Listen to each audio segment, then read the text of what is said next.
off we will go. Let's see if this 5, 4, 3, 2, 1.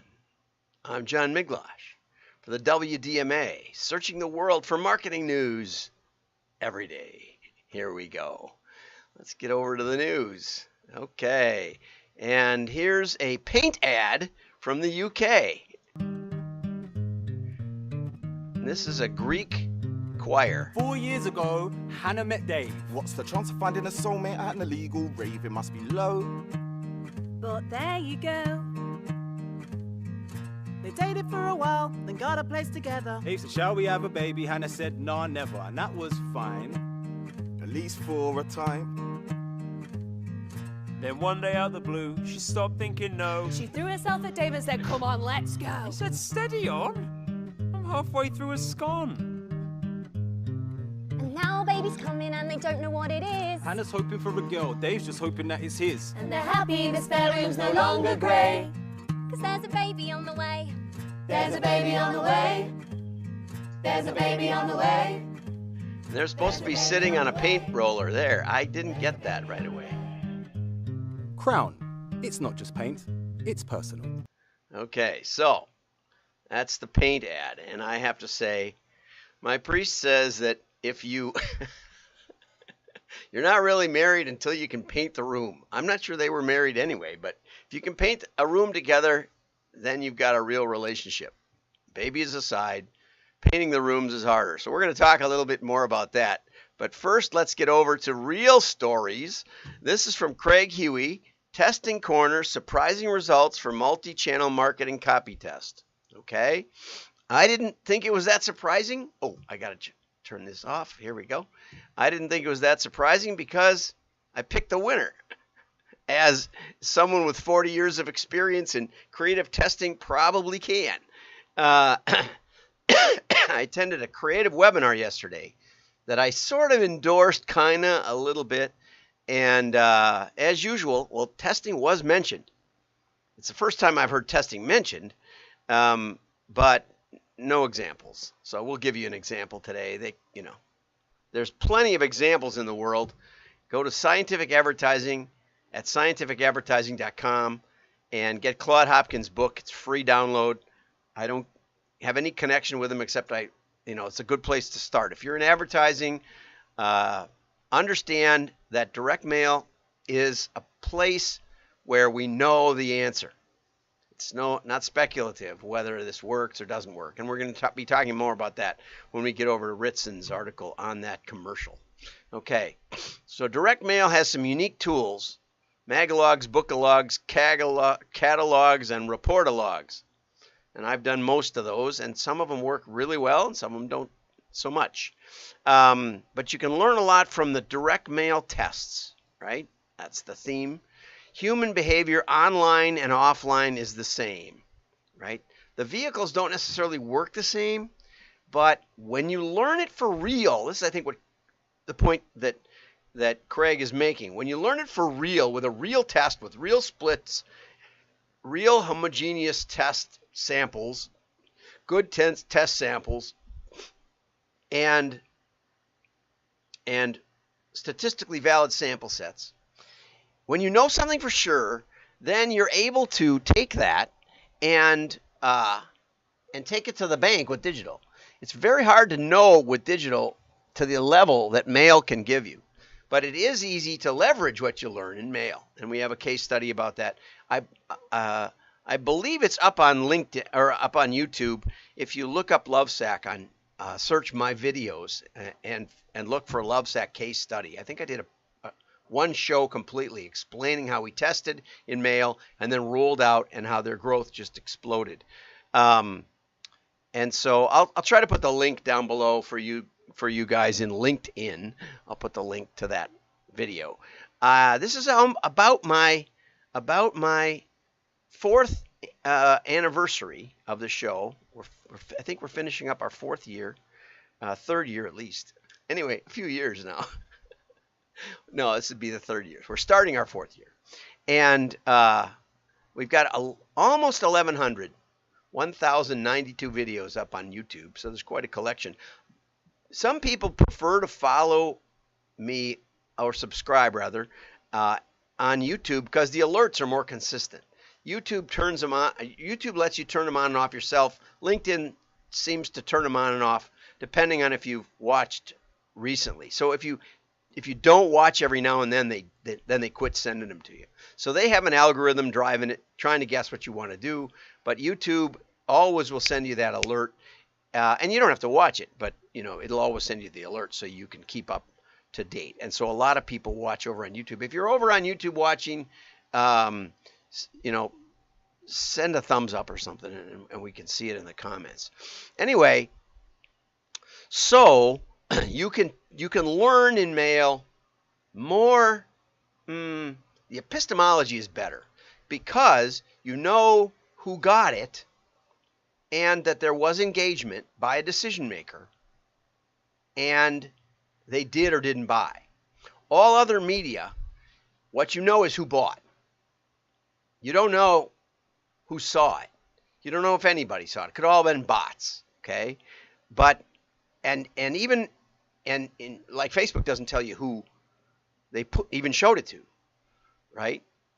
In a media media market, you don't know who had their TV on to that channel, and you don't know who was paying attention, or maybe the TV was just running in another room, right? You just don't know any of those things, and so the testing is just not as effective. You don't learn with the clarity and reality that when you test in mail, you can really know an answer. Now, that said, if you test something insignificant, there may not be a significant difference.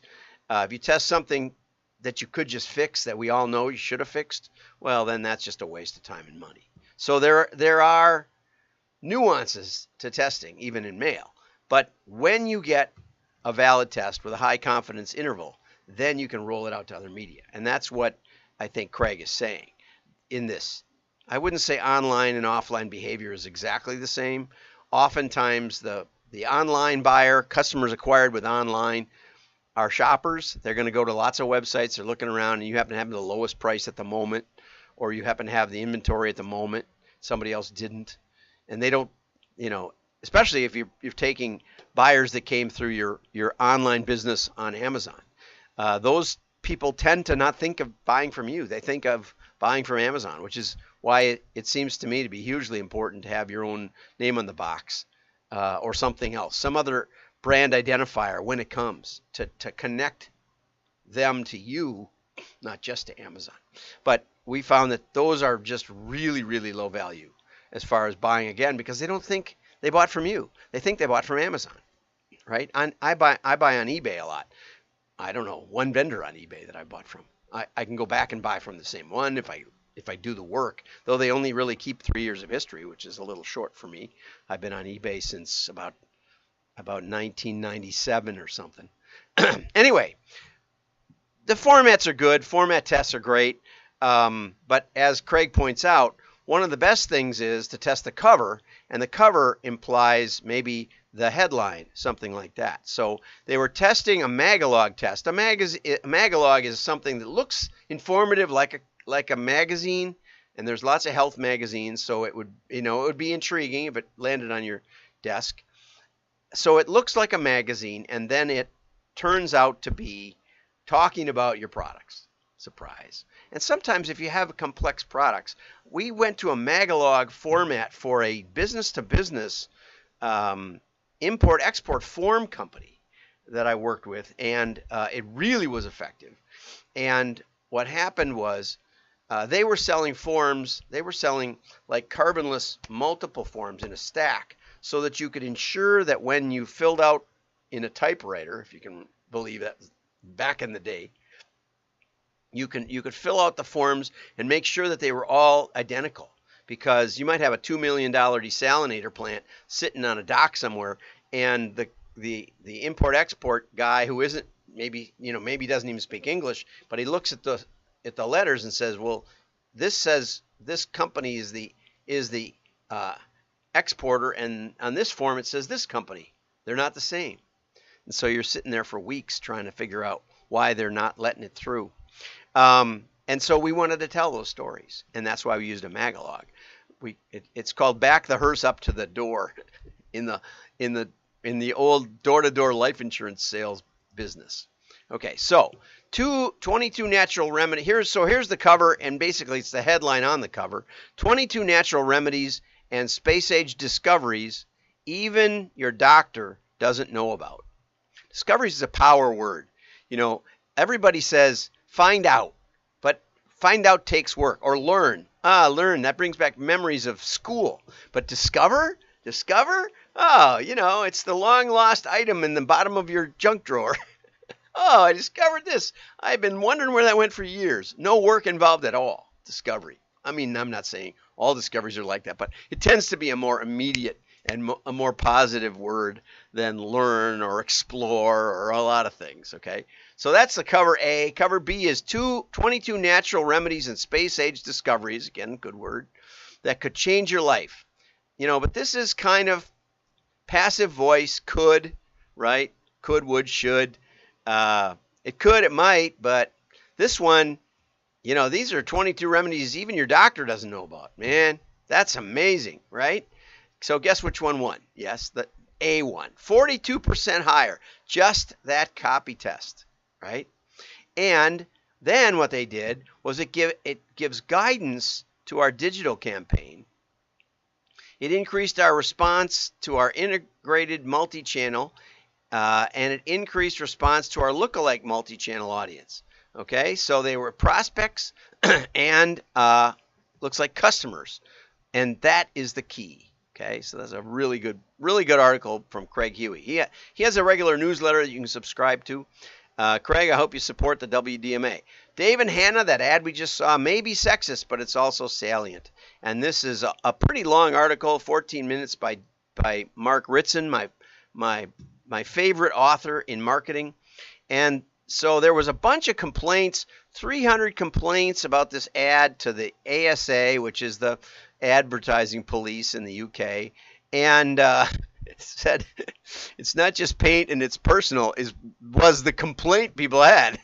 They didn't like it personally because, like this lady, I'm assuming is a woman, says, spent the last 20 years having to explain that I won't change my mind after deciding to be voluntarily child-free.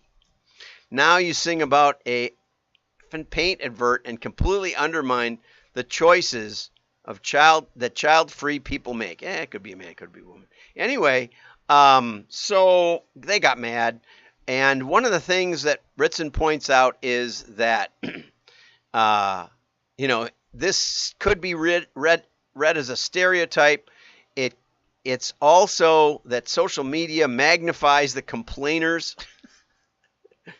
You know, it could be sexist, saying women don't really know what they want. Women are emotional.